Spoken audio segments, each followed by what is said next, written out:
দোস্ত, তোর আম্মু অনেকক্ষণ ধরে ফোন দিচ্ছে। আরে পরে কথা বলবো, এখন একটু আড্ডা দিই, বাসায় গিয়েই ফোন করছি।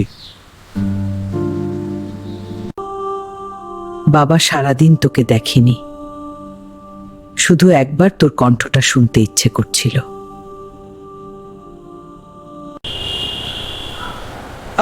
আবার ফোন?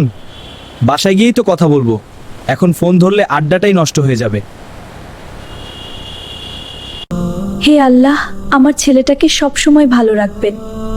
ও যদি ব্যস্ত থাকে তবুও যেন আপনার হেফাজতে থাকে। সাফওয়ান, তাড়াতাড়ি হাসপাতালে আয় বাবা, তোর আম্মুর অবস্থা খুব খারাপ, দেরি করিস না। কি? আম্মু? হে আল্লাহ, আমার আম্মুর কিছু যেন না হয়।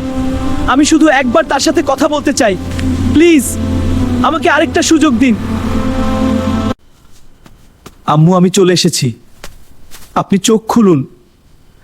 আমি আর কখনো আপনার ফোন কেটে দেব না, শুধু একবার আমার দিকে তাকান। বাবা, কাঁদিস না। 5 ওয়াক্ত নামাজ পড়বি আর সব সময় আল্লাহর ওপর ভরসা রাখবি। আমি তোকে অনেক ভালোবাসি। আম্মু, একবার শুধু আমাকে ক্ষমা করে দিন। আমি আপনার সাথে আরেকবার কথা বলতে চাই। আম্মু। বাবা, যদি কখনো এই কথাগুলো শুনিস, মনে রাখিস আমি সব সময় তোর জন্য দোয়া করেছি। আল্লাহ যেন তোকে নেক মানুষ বানান। আম্মু, আপনি শুধু একবার ফোন করলেই আমি দৌড়ে আসতাম।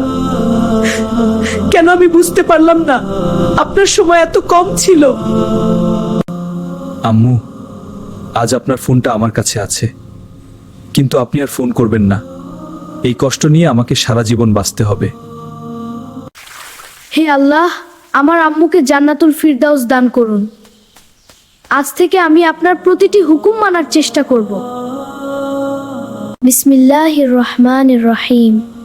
বাবা, বাবা মায়ের জন্য করা প্রতিটি দোয়া আল্লাহ শুনেন। তাদের জন্য নেক আমল করো, এটাই সবচেয়ে বড় ভালোবাসা। জীবনের সবচেয়ে ব্যস্ত মানুষটিও একদিন সময় বের করে, কিন্তু তখনও যার জন্য সময় কাছে লক্ষ্য তিনি আর এই পৃথিবীতে থাকেন না। বাবা মায়ের ফোন, ডাক আর ভালোবাসাকে কখনো অবহেলা করবেন না।